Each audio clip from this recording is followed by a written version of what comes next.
Hey, what's up, everybody? Tom Hernandez here from Tom Hernandez and Associates. Hey, today I'm going to be sharing with you a video interview I did with Ray from the company Home Inspections, an elite real estate home inspection company. We spent about 30-45 minutes going over all things home inspections, what you need to be aware of when buying homes from a home inspector's point of view. So it's very informative, great information. Make sure you watch all the way to the end because it's good stuff. Hey, if you like this video, make sure you hit the subscribe button down below so that you can be notified of future episodes. Thanks, and get ready. Here it comes.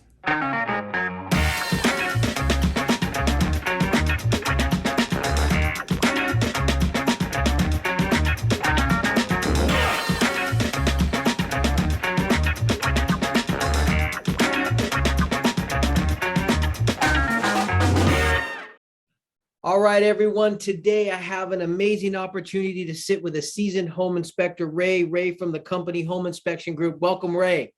Hey, how you doing, Tom? Thank you Good, for man. having me. Long time, huh, buddy?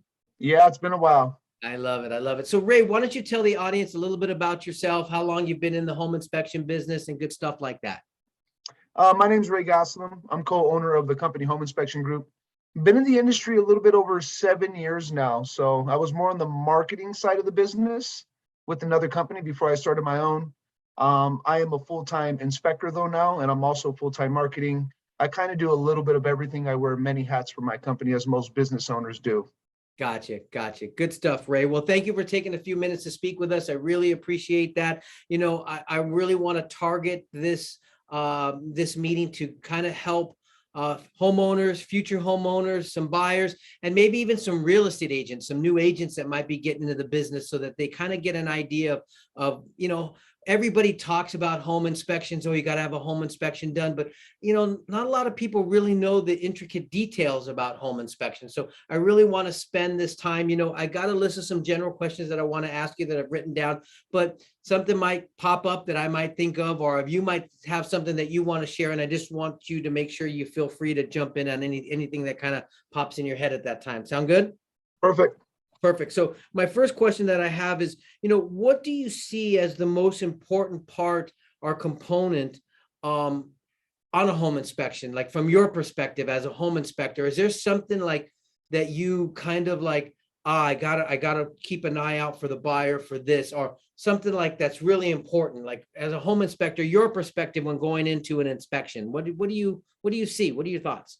I wouldn't say component. I would say components.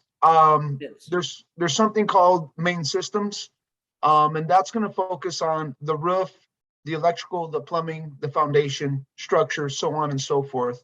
Okay, everything else is pretty cut and dry when it comes to home inspections. When something's wrong with the main systems, everybody knows it could be pretty costly to replace a roof.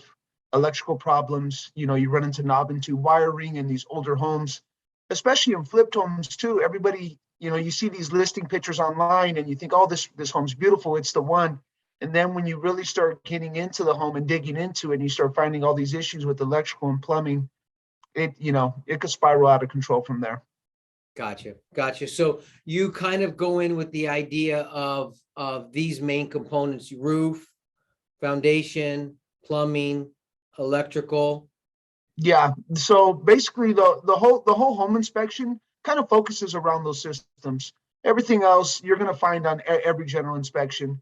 What everybody needs to understand too is even on brand new construction, you might even find more problems on brand new construction rather than an old house. Okay. But there's no such thing as a perfect home. I've inspected thousands of homes. I've yet to find one perfect home. Really? Yes, sir. And you also look over some appliances as well, right? Yeah, we do check main appliances. So this being like your oven, it's considered a permanent appliance. Microwave, dishwasher, not necessarily the refrigerator. Refrigerator isn't necessarily considered a permanent appliance unless it's installed like a Sub-Zero or a Viking or something. And then I'll do some thermal imaging on that, make sure it's not leaking. Washer, dryer aren't considered a permanent appliance. Garage openers are considered a permanent appliance. So Gotcha. sometimes we might write up on the report when you see a garage opener that's being powered by an extension cord, we actually write that up because no permanent appliance is allowed to be connected to an extension cord. Gotcha. Something I just thought of right now and was, you guys walk around with the little doohickeys that you're blowing at the meters for air and heat and stuff like that. What type of temperature guidelines are, I've always wondered, like, what's a norm, or what are you looking for when you're testing like airflow or So you're talking about for the air conditioning, it not necessarily for the heater, because the heater is going to probably blow anywhere from 90. I've even seen 140, 150 on some heaters. Okay, that's more for the air conditioning. You need to get a 20-degree differential from the air that's going in compared to the air that's going out. Okay, so at the air return, at your air supply, if it's going in at 70 degrees, I need to get 50-degree readings out of the AC registers. So that's what we're looking for right there. Now, sometimes, it could get kind of close. You'll get down to like 52, 53, which is more than sufficient, but it's not necessarily at that 20-degree differential. So we technically write it up if you don't get a 20-degree differential, but that's what we're looking for. It's more focused around the AC and the registers that are coming out right there, and making sure that the AC is actually blowing out cooler air. So what about like on a hot day? Does that matter? I mean, it's 80 degrees in the house. Are you really expecting a 20-degree drop? I mean, is that the norm? Like that thing, if at the register is coming in 80, I should be having 60 blowing out the other side? 100%. A good operating system, you're going to blow into the mid 40s to low 50s. Gotcha. So, and then I've also seen too, air conditioning that was blowing too cold. So that means that's a sign that it's an overcharged system, which can also be problematic. I've seen air conditioning blowing out 30 degrees before, which is crazy cold. That means the system was overcharged, which could also be problematic as well. Is there an energy compensation or an energy cost for something like that? Or are you just saying that it's putting more stress on the system itself? It's putting more stress on the refrigerant lines for sure. And it's putting a lot of stress on the system. The system can actually freeze up. Would that shorten the life expectancy of that system? 100%. So is that why you see, like, a lot of times on your thermostat, they say don't move past 70 or 65, because you move it any lower, you could cause something like that to happen? Yeah, that's more for energy consumption. So yeah, but as far as like, you don't want, if the temperature is below 60 degrees on the exterior, you don't want to use your air conditioning. You can actually permanently damage the unit. Okay. So yeah, so sometimes when it's below 60 degrees, we won't test the units. We let the client know that it's actually too cold outside. Gotcha. You're not doing any good. It's not chilling anything. Yeah, exactly. Gotcha. What about plumbing? Like, what do you look at when it comes to plumbing lines? We always talk about copper rust or galvanized piping versus copper piping and water pressure and stuff like that. Share with the little thoughts on what you're looking for. I'll start with water pressure. So I like high water pressure compared to low water pressure. I'm sure everybody does. Okay. I'm pretty sure you've been in a home before or sit in a hotel that had lower water pressure. It's annoying. Okay. The thing is, with high water pressure, you want to be anywhere between 55 and 80 PSI, which stands for pounds per square inch. Okay. Anything over 80 PSI could actually damage the seals on your copper plumbing or the seals on any type of plumbing you have. All right. So high water pressure actually causes pinhole leaks eventually. So that's why you try to avoid having high water pressure. And then sometimes you'll have high water pressure even with the pressure regulator. That's signs that the pressure regulator is failing. Okay. Another sign with low water pressure, especially if you have galvanized plumbing, is I'll start testing the water in the home. You start getting lower water pressure. There's a galvanized main, or I know there's galvanized plumbing underneath the structure. That's a sign that the galvanized plumbing is reaching the end of its life expectancy.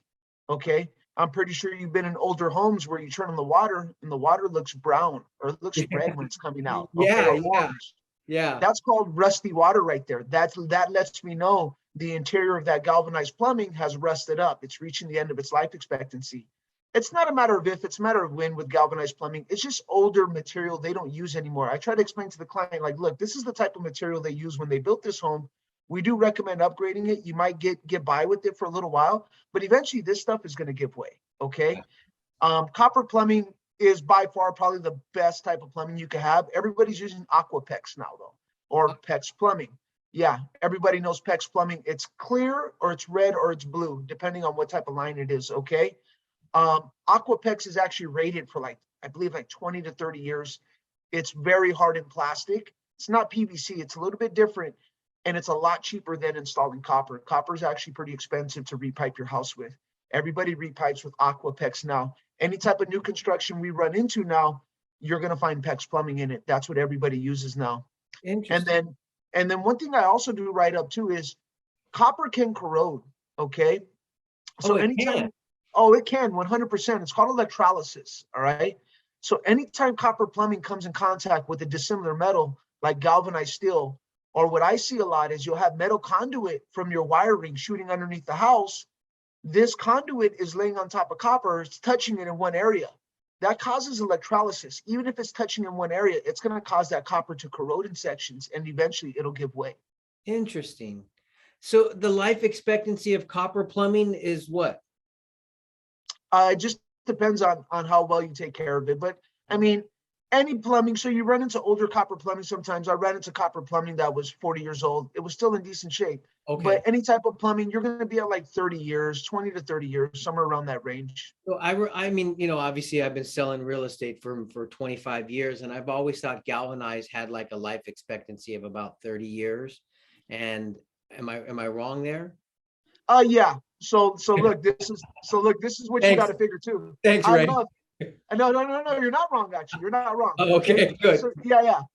I misspoke right there. So galvanized was installed in like the 50s and the 60s. Okay, Right. copper started coming around in like the 70s. So yeah, galvanized is rated for 30 years. We're in 2021 now. Yeah, well, yeah. But Or 2022. I My just apologies. thought like copper would like have 100-year like warranty or something like that, or No, no. all plumbing Probably the eventually. same, probably the same 30-year, you're saying maybe life expectancy than the galvanized. Exactly. And even like, especially if the home gets vacated and nobody's living in there for a while. So plumbing is like a car. Okay. When you leave a car sitting, the seals wear out. There's no oil lubricating those seals. Plumbing, you got to look at plumbing the same way. So Got when water's passing through plumbing, it's actually keeping the plumbing lubricated. So when you have a vacated structure and you let the structure sit for a long time, and then somebody moves in a year later, they start to get leaks because the seals have worn out in between those plumbing connections. Interesting. And then so the PEX piping, similar life expectancy, you're saying there too. So it's really not the life expectancy that people are using these materials. Is it just ease to put in, or cost? Like you're saying, it's more It's cost effective. It's cheaper. It's cheaper material, but it's more maneuverable when you're installing it underneath the structure or in an attic. PEX plumbing is more maneuverable. It's easily manipulatable, as I should put it. I got you. Good stuff. So we talked about plumbing. We've talked about what about foundations? What do you look for in a foundation? What's something that you? So foundations, especially on a raised foundation, the root of all evil in a raised foundation is probably going to be moisture. Okay, and that's for anything to go into a home. Moisture in your bathroom, moisture in your interior living space, moisture underneath the foundation. I see it a lot. So you'll have these planters that are installed upside of a foundation wall. You get in on the interior of that foundation, you start to see what's called efflorescence. Yeah. Efflorescence is a white substance that forms over concrete, and it's a sign of moisture accumulation over time. Okay, that eventually causes the concrete to deteriorate, which and so causes the concrete to get weaker, and then you start getting cracking in those areas. Okay, you're going to find cracking though in every foundation. I tell this to clients all the time. So cracking in a foundation, the way I describe it to clients is welcome to California. Okay. Yeah. This is a byproduct of living in California. Most of it's going to be vertical. Okay. Vertical is a sign of ground movement. It's just a byproduct of living in California. When you start finding horizontal cracking, yes, it could be troublesome. That's a sign that pressure is being put on that foundation. This could be being caused by soil. It could be a soil problem. Most of the time, it's caused by an extreme amount of moisture being put on that foundation, and then mix in a little bit of pressure. And then there you have it. You start getting horizontal cracking. So a horizontal crack, if it goes down to the structural steel, and if it's thick enough, there's actually no salvaging that crack anymore, salvaging that area of the foundation. You actually have to replace that section now. Wow. I remember they used to use like T, what are they like, T braces, or you would see, or epoxy. I would hear a lot of times they would Yeah, do like a filling of epoxy and stuff like that in certain cases like that. Yeah. yeah. So they use an epoxy to Excuse seal my these. phone. Of course, business is calling. Sorry, Don't Ray. worry about it. Real estate. It's real Now you estate. know it's a live presentation, man. Yeah, exactly. So they could actually seal the crack with that epoxy, and then they're supposed to brace it. Okay. A lot of the times I see they've had foundation work done, they'll seal the cracks, but they don't properly brace them. That's Ah, a regular patching right there. So they'll either use the epoxy that's rated for concrete or to seal concrete, or they use what's called high impact concrete. They actually patch it with high impact concrete and then they brace it. Okay. The way I like to tell clients too, I'm like, look, if you're going to do patchwork on your foundation, especially if the foundation isn't retrofitted, which is modernized bolting on the foundation, patch your foundation, then retrofit it. That's kind of your end all be all after there. And gotcha. then the way you got to figure it too, most raised foundations are, early 1900s, actually late 1800s and on. The properties aren't going anywhere. They're there. They've survived some major earthquakes. They're not Right. going anywhere anytime soon. Great You're just point. always going to have some type of issues with the foundation. And then like early 1900s, you run into river rock foundation. Okay. And I actually got a great example of this. I posted a video on my Instagram 2 weeks ago. I was underneath the structure. I ran into a river rock foundation. The property was from 1903. And I actually said in my video, I was like, when a foundation contractor gets out here, the first thing he's going to do, he's going to recommend you completely replace this foundation. Okay. So I ended up talking to the agent 2 days ago at another inspection for her. I was like, so how did that transaction go? She was like, they quoted $85,000 for a new foundation. Wow. Yeah. So that didn't kill the deal. The clients were so enamored and in love with the property, they didn't care. They're gonna put a new foundation. So Hey, one yeah, of the things I tell people is never put a dollar value on happiness, man. ever. And that's a great point. Like I said, there's no perfect home out there. There isn't. But the way I say it is I believe there's a dream home for everybody. Okay. Absolutely. And it may not be perfect, but it's where you can envision yourself raising a family. Ray, you brought up about this water and being close to the foundations, and I see it all the time, especially here in LA and in the Valley, where I think in the 50s they put these flower beds and things so close to the foundations, and they put potted planters right up on there. And that really is kind of something that new homeowners need to know, that they should push these things back and put a barrier or a slope to push the water away from the foundation So to add to the longevity of it. Yeah. 100%. So new construction, when they install a planter upside of a structure, there actually has to be a 4-inch gap of concrete between that planter and the actual structure now. Okay. Older homes, what I've seen in Long Beach recently is they waterproofed it. So they move back the soil, and then it's like kind of like the same deal. They hot mopped the side of the structure. Okay. Gotcha. They water sealed it, and then they laid the soil back on top of it. I still found efflorescence on the interior of the foundation walls. Of course I did, but they got ahead of it and they water sealed it. So Gotcha. it was just a great way to get ahead of that. Yeah, 100%. So the first thing I do is when I walk up to a structure and I see a planter installed on the structure or laying high on the house exterior wall, on the home's exterior wall, I do moisture testing inside that area right there, because I know I'm probably going to find something. So, or if you have a house that's sitting below grade, so the actual grade, the home sitting underneath the grade, you're probably going to get moisture intrusion. I found that in Hermosa Beach recently, and they had moisture intrusion and mold in one bedroom in particular. Interesting. Interesting. Good. All right. Well, that's good. So foundations, really kind of keep an eye on the water's the big intrusive issue with foundations and stuff like that. Just made me think, let's talk a little bit about mold. You always hear spotchy something or whatever they call it. Stachybotrys. Yeah, yeah, the black mold. Do you Yeah, got the black? Do you got the black mold, Tom? I was like, I don't know. I don't know. Talk to yeah. us a little bit about that.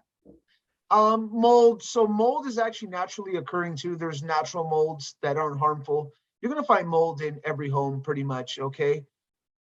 Mold can grow without moisture though, like Stachybotrys. It starts with moisture. Okay. So either it's gonna be a plumbing leak, a roofing leak, the AC coil box could be leaking from up above in the attic. One way or another, it's due to moisture intrusion. Okay.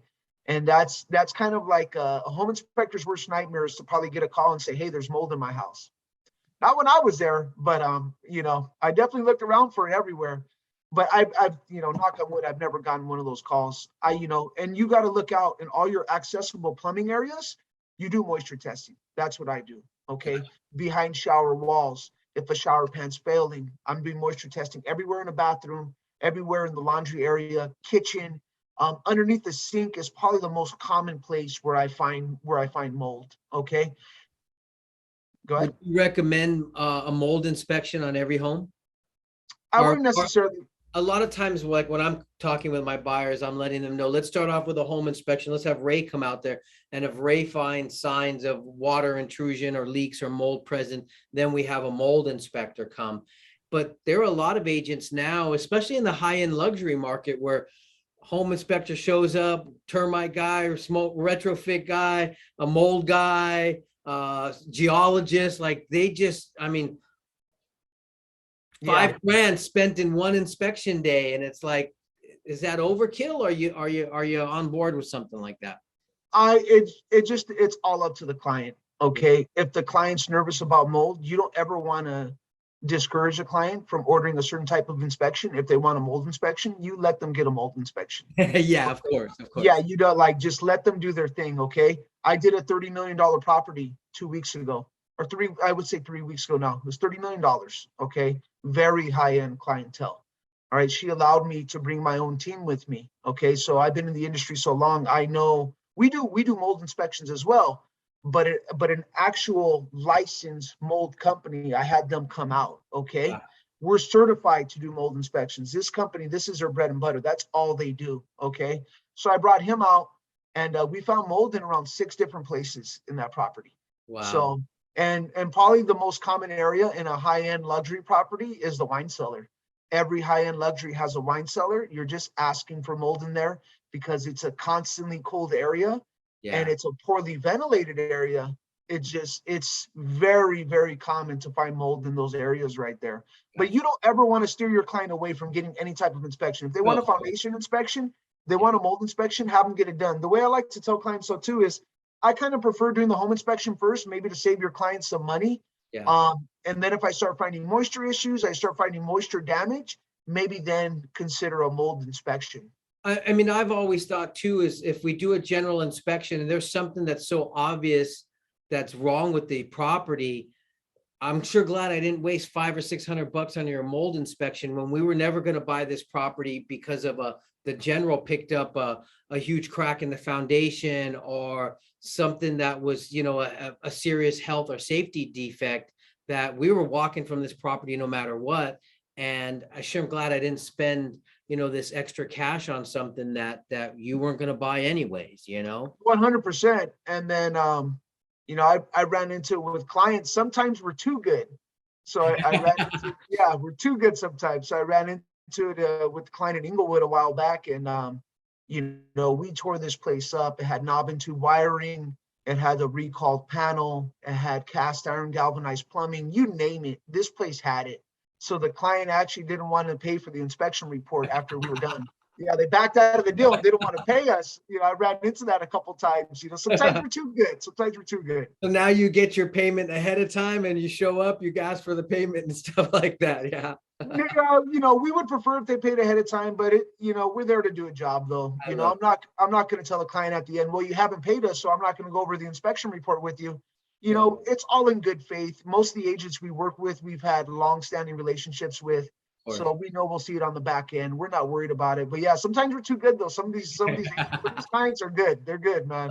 I love it. So that brings us to electrical. What are you talking about on electrical panels? You mentioned the recalled panel. I know that's the famous Zinsco panel, right?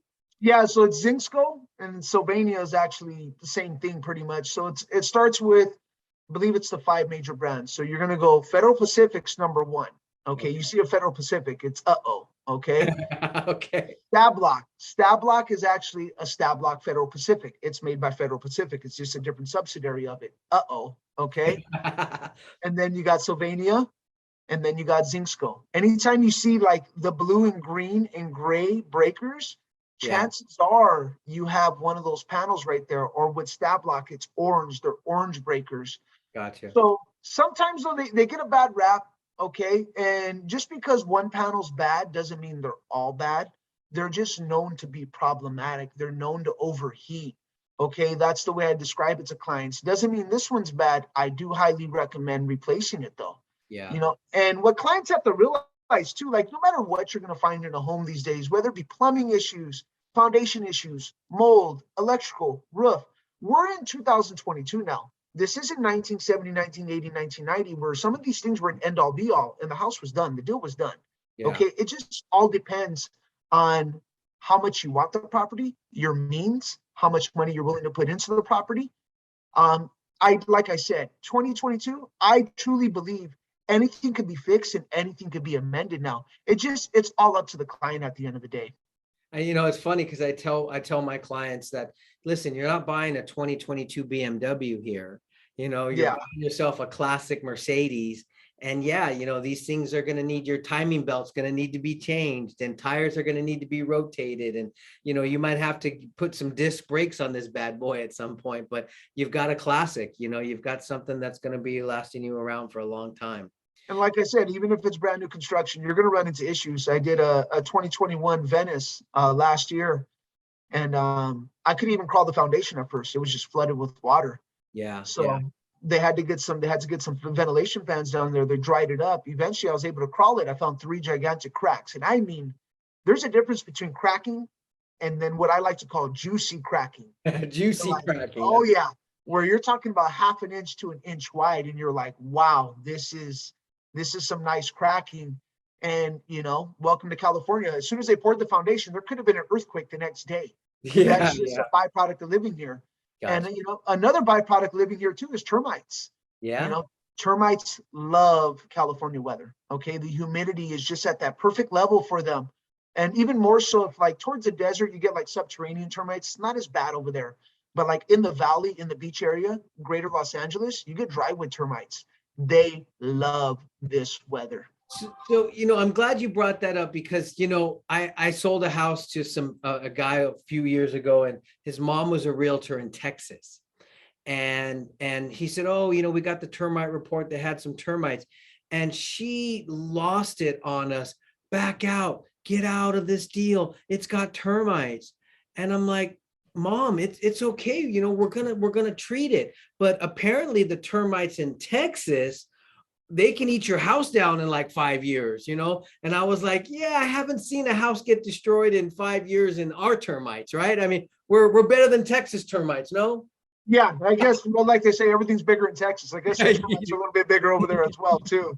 Okay? Right, exactly. I love it. So the only time I ran into an incident where I was kind of, pretty scared being underneath the structure was Pacific Palisades about a month ago. And they didn't tent the house for 40 years. Oh, wow. So the girders and the posts, termites had just ran through them. The house I have great pictures on my Instagram profile where the house is just completely sagging. And it was scary. I was scared underneath there. And it was all termite related. Yeah, it was all termite related. You could see it. You could see the termite damage. It was visible, and you're finding these termite droppings everywhere in subterranean termite lines. And even as a home inspector, I'm not allowed to speak about termites. I'm not licensed through the state of California. Okay, so I just tell them, hey, there's wood deterioration down there. Get a termite report, okay? You have to be licensed through the state of California to even say termites to a client.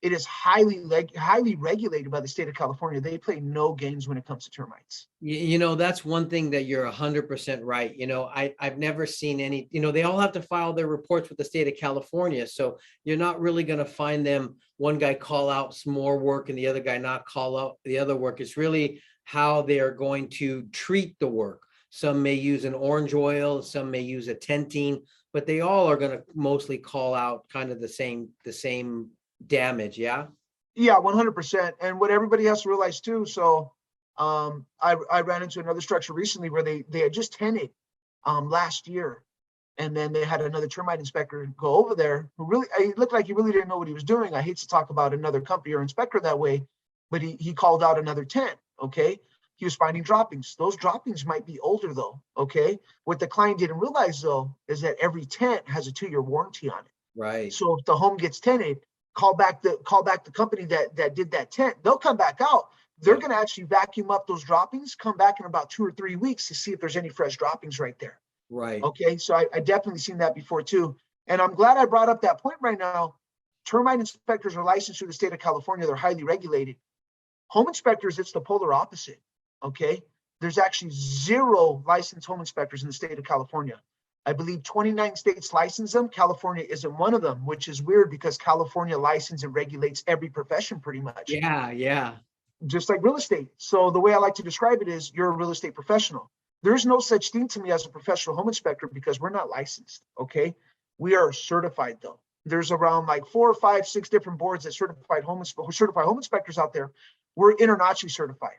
So we chose Internachi because they stay on top of the home inspection industry. They update us on new laws, you know, especially pertaining to home inspections. They just keep us updated on everything. And not only that, the training is extensive. So we're constantly testing, retesting. More than anything, though, a home inspector's tutelage, or how should I say this, experience comes from doing inspections and just being out in the field. And it's hands-on training. That's what it comes down to at the end of the day. You know, I remember when I first started in the industry, compared to where I'm at right now, I am light years ahead of the old me compared to where I am right now. You know, Yeah.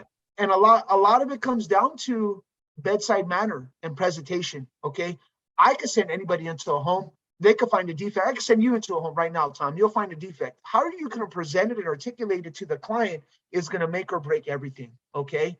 Yeah. You know, there's home inspectors that are stereotyped as alarmists, as deal killers.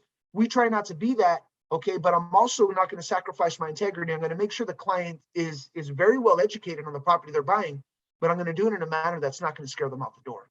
Yeah, I mean, I've always been an advocate of having somebody who for real I don't want a home inspector that's going to come in here and sugarcoat anything or brush something under the rug, because this is my client. This is going to be my future seller one day. This is a guy that's referring me business. This is a friend, family. These are like long-time relationships with them. And I want to know that we're addressing the situation. Is it a health and safety issue? Is it something that, hey, whether we buy it or somebody else buys it, we're all going to everybody's going to have this problem with it. Let's just address it and get out of the way now. Or maybe it's something we need to walk away from because it's such a big deal killer and stuff like that, Ray. So yeah, I'm glad you brought that up. I do want to stay on this topic though of inspections because, man, you got me thinking. Roof. Well, let's talk about the roof. We talked about foundations. We've talked about plumbing. We've talked about electrical. We talked about even some appliances. What do you look for in the roof? It just depends on what type of material it is. Okay. Asphalt shingles by far the most common roof you're going to see out there. Okay. You look for material loss. So you have what's called granulars. It's granules that are composed of fiberglass, and then you have the coating, and then they put granules on top of that. Okay, when you start seeing granule loss, that's a sign that the roof is worn and weathered when it pertains to asphalt shingles. Okay, when it starts getting extensive, you start seeing damaged shingles, you start seeing the ridge caps are damaged, and so on and so forth. Definitely would probably recommend a roofer as a home inspector. Okay. Sometimes though too, what everybody needs to realize, the most abrasive element to a roof is the sun. It's not wind, it's not rain, it's not snow, even though you're never going to get it in California where we are. Okay. It's the sun. The sun is going to crack and break tiles. The sun is going to wear your granules off your asphalt shingles. Okay. The most you have here in Southern California is the sun. You don't get rain a lot. You don't get wind a lot. Every now and then Santa Ana winds. You get a lot of sun here. Okay. Yeah. So it wears out the seals in your vent penetrations. So a lot of the times in my report, you'll see me call out mastic. The mastic is cracked, it's worn, it's deteriorated. So they put mastic as a sealant where your vent meets the roof line right there. Yeah. We just recommend resealing those areas. I'm looking for roofing material not properly fastened. I'm looking for loss of material. I'm looking for damaged shingles. I'm looking for material not properly sealed. It's a number of different things. As far as a tile roof, I'm looking for cracked tiles, slipping tiles. That's what you're going to run into. Okay. Just another side story. About a week ago, I did one in Rolling Hills. This property had a concrete tile roof, and then the sellers had disclosed that the roof's probably reaching the end of its life expectancy. Hmm. So I went over there and I was like, I don't think so. I was like, I only found around 3 cracked tiles up there. You have some mortar deterioration. You need, the roof needs a maintenance more than it needs anything. So we actually work with the roofing company. They do roof certification inspections. Okay. So I sent this company out there. It ended up being $2,800 in work, but they Wow. said the roof had a lot of life left, and there was no need to plan for a replacement at all. Wow.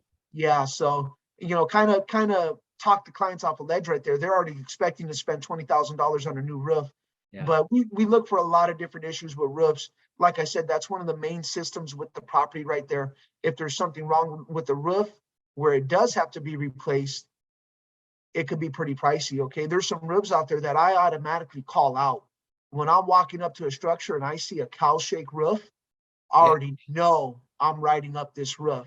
And just like a river rock foundation and a brick masonry foundation, the first thing a roofer is going to tell you with the cow shake roof is, I recommend you completely replace this roof. Okay. Hey, do you see any of those, I mean, like, again, I'll probably date myself here, but when I started selling real estate, it wasn't uncommon to see roof over roof over roof. Oh, re-roof? Re-roofs where they just went over that California shake with the tar or the composition shingles right over that sucker. Do you see that anymore now? Has that pretty much phased itself out in home inspections? You see it on older structures. So you'll still run into wood shakes. Yeah, wood shake, the California wood shake. Yeah, you'll run into wood shake underneath the shingles. I run into that a lot. Yeah. So more than anything with re-roofs, what they do is they cover up the flashing on your vent penetrations, and they cover up most of the flashing on the roof. That's a regular installation. We automatically write it up. Yeah. I do run into some very poor re-roof jobs, even from solar companies that are out there. Is just like, what were they thinking? And then the proof is in the pudding too. You don't want to write something up that you don't know isn't going to be problematic. Once you get in the attic, you start seeing heavy staining. You pretty much know that the roof is probably leaking at that point when it does rain. Gotcha. Good stuff. Ray, I think we talked about all the major components that you mentioned that are what you look at, right? Anything you missed right there? Roof, structure, foundation, electrical, plumbing. Yeah, we pretty much covered everything right there. So one thing I want to add though too, when it comes to plumbing, always get a sewer scope on the property. Sewer line. Yeah. That's great. I mean, absolutely, right? Yeah. That's probably one of the last things that nobody really takes into consideration is that sewer line, clay pipes, right? It was the norm back in the 50s and 60s and stuff like that. And they just like tongue and groove them together, and the roots grow in there like it's their birthday or something. Yeah. So you'll see that it's easier for roots to get in through the seams of a clay pipe than it is any other pipe out there. But I've even seen it with ABS. Roots are looking for water. Yeah. They're searching for water. So they could sense when water is going through this pipe. They're going to find its way in there to try to get to it. Okay. So yeah, definitely run into clay pipe all the time. It doesn't mean that you're always going to find roots in clay pipe. I've seen some clean sewer scope reports before. Okay. The good thing about clay pipe though is most of the time it could be hydrojetted unless there's a major break or offset in the clay pipe. Yeah. Most of the time you could shoot a liner through it. Okay. It's pretty much a sleeve that goes inside of the original clay pipe, and it pretty much coats it. One thing to realize though too, if you do get a liner inside your main sewer line, you can no longer use a snake. We ran into that recently. Because it's like a vinyl that's in there. Yep. So the snake's actually going to tear up the liner. We ran into that recently. Probably the most problematic line is probably going to be cast iron. You just run into it a lot. Cast iron formed after 1960 for some reason is just a lot worse than pre-1960. Okay. Really? Interesting. Pre-1960, it was actually made a lot better. Okay. Wow. Yeah. After 1960, it was just cheaply made. You run into a lot of problems with it. And then, you'll run into galvanized and cast iron drain lines that are rusted up. I've never seen a galvanized and cast iron drain line that was in the 50 to 60 to 70 year range that was in great condition. Where I'm like, wow, that thing's solid, but it looks great underneath there. No, that's the last thing you would see. Most of it's in rough condition. It's Yeah. corroded, it's rusted, it has cysts, it has a limited life expectancy, just like galvanized water lines. It's just older material. Would definitely recommend upgrading the material. But yeah, 100% get a sewer scope. It's the unknown. It's Yeah. the unknown when it comes to home inspections. It's sitting underneath concrete or sitting underneath soil. It's going out to the city main. You don't know what's going on in that line right there. The last thing you want is to move into a property and to have a major backup.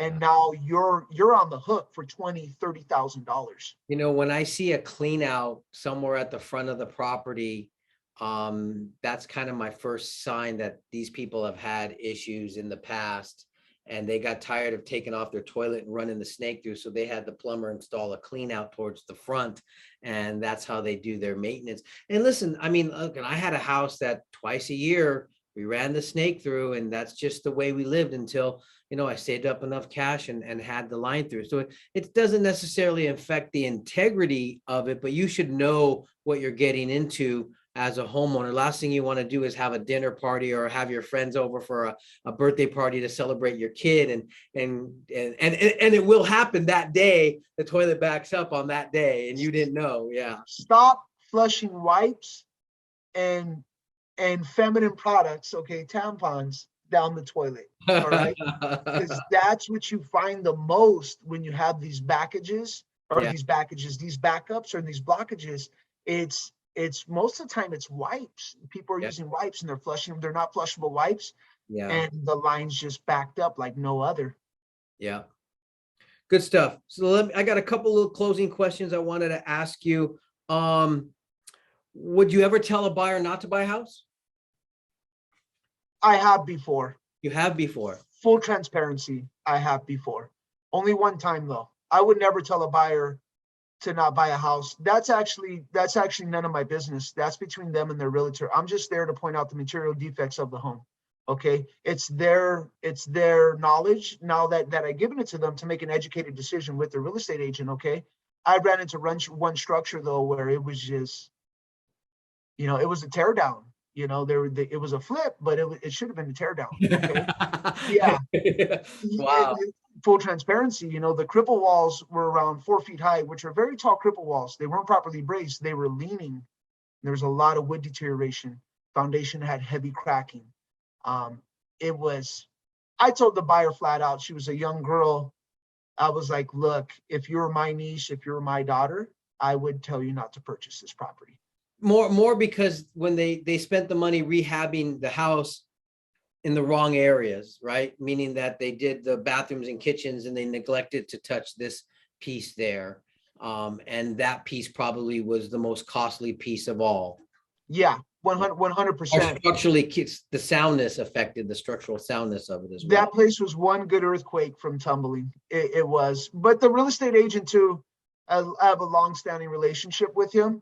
And, he told me, he was like, hey, if we need to back out, you need to tell my client. Now, I want her to hear it from you.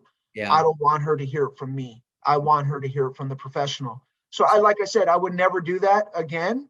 Yeah. Because it's not my job to do that. That was a good mortgage. That was a good realtor. Yeah, 100%. You got to look out for your client's best interest at the end of the day. And I say this to agents all the time: don't sacrifice your integrity for a commission. Amen. That's the last thing you want to do right there. You don't want to go down that road. You don't want to be that agent.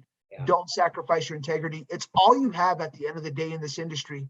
Even if you're not in the real estate industry anymore, all you have is your integrity. Amen. You're preaching word there. Hey, what would you say one mistake or do you see common mistakes like home inspectors make that all the time? Like, is there something that maybe new inspectors miss or anything like that? Seen that all the time. Just inexperience. I've seen, pre-listing reports that were done and they hire me. I go in there and I find a lot more. One mistake I see a lot is home inspectors missing moisture or leaking plumbing. They don't use moisture meters. They don't use thermal imaging. I have this home inspector that follows me on Instagram, and I'm using my moisture meter and my thermal imaging gun, and he messages me. He's like, "What are you doing? Are you trying to detect termites?" He literally told me that, and I had to educate him. So that's one thing I see common is they don't know what they're looking for. Some of these new unseasoned home inspectors. Electrical too, they don't know what they're looking for with electrical. I've seen pre-listing reports where they're calling out double tap neutrals or when you have two neutral wires going to the same slot, we write that up. It's multiple neutral conductors terminating in the same slot. They're Right. actually ground wires though, which Ah, is fine as long as it's not more than 3 ground wires. You can have 3, you can't have 4. And I knew when I seen that this home inspector was very inexperienced. So it's got just a lot of common mistakes. It's a multitude of them, but it comes at the end of the day from lack of experience. got you. So some of it might be their lack of knowing what new technologies out there, like you said, with the thermal imaging guns and things like that are out there. They're kind of using old practices, or they're not really understanding the reason why that extra line was running there as a ground, and they just quick to say 4 legs and a tail dog instead of, oh, that could be a cat. They were Yeah, kind of 100%. One thing I see though too is they don't take their time. It depends on the size of the property. I could be in a property from anywhere from 2.5 to 3 hours. Last week I worked 5,800 square foot. I was there 4.5 hours. Ray, I was at an inspection, and the inspector came from underneath the floor, underneath the foundation. He goes, "Oh, you got water leak.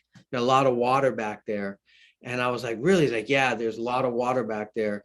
So, man, first thing I did is I called my plumber and got my plumber out there, because, man, there was a plastic hefty bag that was stretched out in the back. And when he flashed his light back there, it made a shimmering look, and he never went any further. And Wow. cost me $150 to get my plumber out there to pull out a hefty bag and laugh at me and tell me there was no water leak. So the reason why I say that is because you said take their time. I think they might overbook. They might not book enough time for inspection. So I would say find an inspection company that's allocating enough time to spend at that property. Yeah, would you agree with that statement? 100%. And I'm glad you brought that up about foundations. There's a lot of inspectors out there who don't like to crawl the foundation. They'll make any excuse possible to Yeah. not crawl a foundation. So, I did a property, and the inspector before me said he couldn't get in there because they had screws on the panel. Well, that's why I carry a screwdriver with me. Take those screws off, okay? And nobody likes going underneath the foundation. I went underneath a soaked foundation the other day. I came out so soaked, I had to throw away my crawl gear. Yeah. Literally just filled with mud from head to toe. That's what we're paid to do, though. That is a part of the job. If you're afraid to get your hands dirty, you're probably in the wrong industry. Yeah, love it.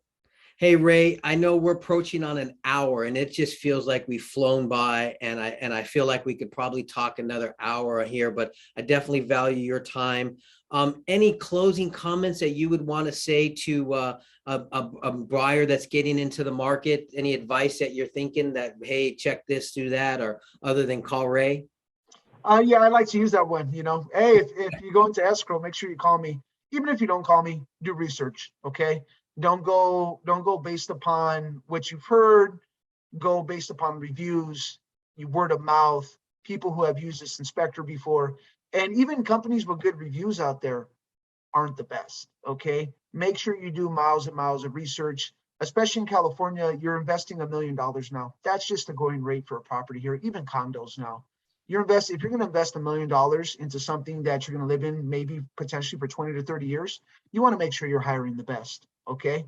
Make sure you do your research. Like I said, even if it's not us, just make sure you protect your investment. Love it. Hey, Ray, where can people get a hold of you? Got an email that you want to put out there? Yeah.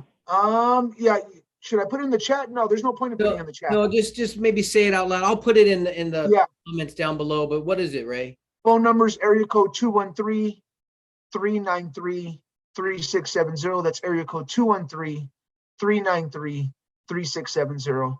It's not hard to hear about us. We work with a lot of big agents in the greater LA area and surrounding areas. We go all over California, from San Diego. I've even been to San Francisco before. Wow. If you're going to send me to San Francisco, you're going to pay for my flight. No, I love it. All right. And the name of the company is called the Company Home Inspection Group. I got an email here at thecompanyrayg@gmail.com. That's me. You can reach me anytime. And on Instagram at the Company Ray. Follow me. I'm a good follow. The Company Ray. All I'm a right. great follow on Instagram. I really am. I Okay. love it. It's a great profile. Hey, Ray, as always, thank you very, very much for spending your time. Appreciate This you. is an opportunity for me to share knowledge back to our real estate buyers and sellers out there, and hopefully some real estate agents that might be new into the business that want to pick up some key tips and stuff like that, Ray. So I do value your time and thank you very much. I know you and I have been trying to put this together for a while, so I'm really glad that you spent this time with me, Ray. Hey, appreciate you, Tom. I'll see you soon. Okay. Everyone have a great day. Thank you for the time. All right, we'll talk to you in a bit, Ray. Bye. All right, so that was my video with Ray. I hope you guys got a lot of good information out of it. Hey, down below is a link for you guys in my Calendly book appointments. If you want to book some time with me, talk about real estate, talk about the home buying process, selling process, or even if you're a real estate agent and you want some tips and ideas, make sure to hit that Calendly button and let's schedule an appointment now. All right, thanks for tuning in, and we'll see you in future episodes. Bye.